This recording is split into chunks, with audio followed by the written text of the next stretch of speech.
Hello friends, welcome to my channel Sharmi's kitchen and blog. সকলকে জানাই ঈদের শুভেচ্ছা। তাই আজ আমি ঈদের স্পেশাল একটি রেসিপি নিয়ে চলে এসেছি, লাচ্ছা সিমুইয়ের পায়েস। এই রেসিপিটি আপনারা যে কোনো উপবাস এবং নিরামিষের দিনও তৈরি করতে পারেন। আর ঈদের খুবই স্পেশাল একটি রেসিপি লাচ্ছা সিমুইয়ের রেসিপি। এই সিমুইয়ের রেসিপিটি আজ আমি কিভাবে তৈরি করছি চলুন দেখে নেওয়া যাক। আজ আমি ঈদের একটি স্পেশাল রেসিপি তৈরি করব, লাচ্ছা সেমুই। কিন্তু এই লাচ্ছা সেমুই দু রকম ভাবে তৈরি করা যায়। একটা হচ্ছে জর্দা লাচ্ছা সেমুই, আর আজ আমি তৈরি করব দুধটাকে ক্ষীর করে নিয়ে লাচ্ছা সেমুইটা তৈরি করব। তার জন্য আমি নিয়েছি প্রভুজির লাচ্ছা সেমুই, নিয়েছি ঘি, নিয়েছি দুধ, নিয়েছি আর কিছু ড্রাই ফ্রুটস নিয়েছি, আমন্ড, কাজু, কিশমিশ আর এলাচ নিয়েছি আর চিনি নিয়েছি। লাচ্ছা সিমুই তৈরি করবার জন্য আমি গ্যাসে একটা প্যান বসিয়ে দিয়েছি। প্রথমে আমি ড্রাই ফ্রুটসগুলোকে একটু ভেজে নেব। ঘি দিয়ে দিলাম, সব ড্রাই ফ্রুটগুলো দিয়ে দিলাম।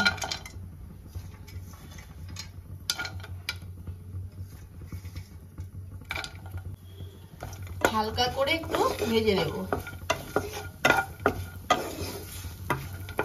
ড্রাই ফ্রুটস গুলো আমার ভাজা হয়ে গেছে, আমি তুলে নিয়েছি। এবার আমি লাচ্ছা সেমাইগুলোকে ঘি দিয়ে একটু ভেজে নেব। তার জন্য কড়াইতে ঘি দিয়ে দিলাম, 2 চামচের মতন ঘি দিয়ে দিলাম। এবার লাচ্ছা সেমাইগুলো দিয়ে দেবো এর মধ্যে।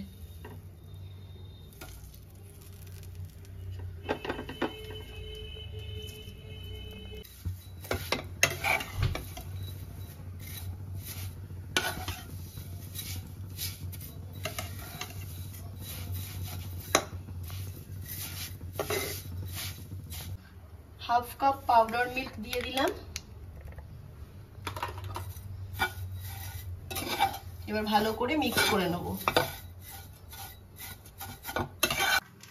ভেজে রাখা ড্রাই ফ্রুটস এর থেকে অল্প কিছু দিয়ে দিলাম।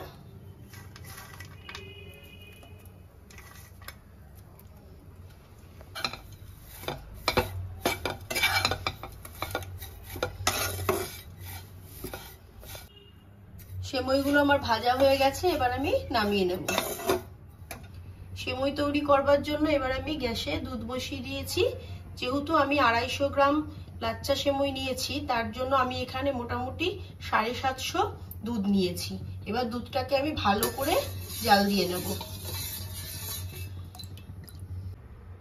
দুধটা আমার ফুটে গেছে, এবার এর মধ্যে আমি 4-5টা এলাচ থেতো করে নিয়েছি, দিয়ে দিচ্ছি।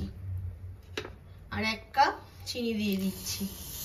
অনেকেই এর মধ্যে গোলাপ জল ইউজ করে, কিন্তু আজ আমি কোনো গোলাপ জল ইউজ করছি না, খুব সিম্পল ভাবেই তৈরি করছি।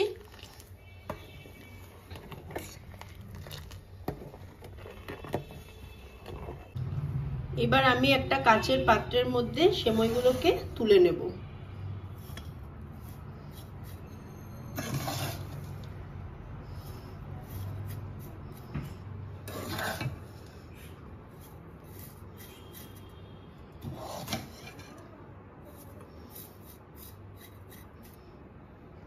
সব সেমাইগুলো আমি এই কাচের বাটিতে তুলে নিলাম।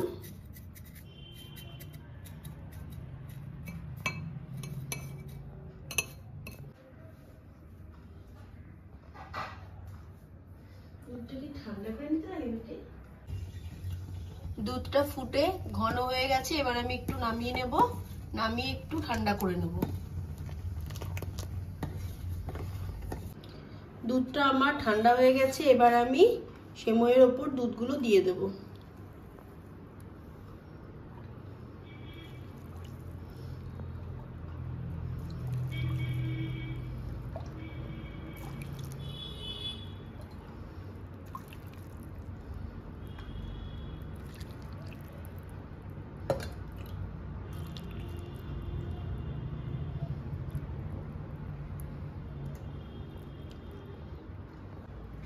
এবার ওপর থেকে একটু পাউডার মিল্ক দিয়ে দেব।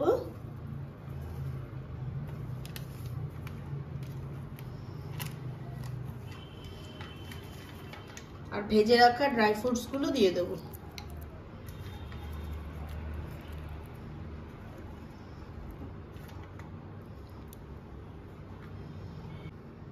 এবার ঢাকা দিয়ে আমি 1 ঘন্টা ফ্রিজে রেখে দেবো, ফ্রিজে রেখে ঠান্ডা করে নেব। তাহলে ফ্রেন্ডস আমার 1 ঘন্টা হয়ে গেছে, ঈদের স্পেশাল সিমইয়ের রেসিপিটি আমার রেডি হয়ে গেছে। এটা আপনারা যে কোনো উপবাসের দিন বা নিরামিষের দিন তৈরি করে খেতে পারেন। এটা ঈদের তো খুবই স্পেশাল একটি রেসিপি, সিমইয়ের পায়েস। এটা হচ্ছে লাচ্ছা সিমইয়ের পায়েস। এই রেসিপিটি আপনারা বাড়িতে তৈরি করবেন এবং আমাকে কমেন্ট করে জানাবেন কেমন লাগলো।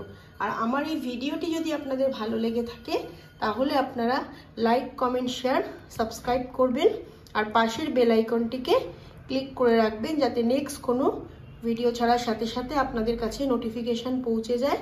আপনারা ভালো থাকবেন, সুস্থ থাকবেন। আবার দেখা হচ্ছে নেক্সট ভিডিওতে। টাটা।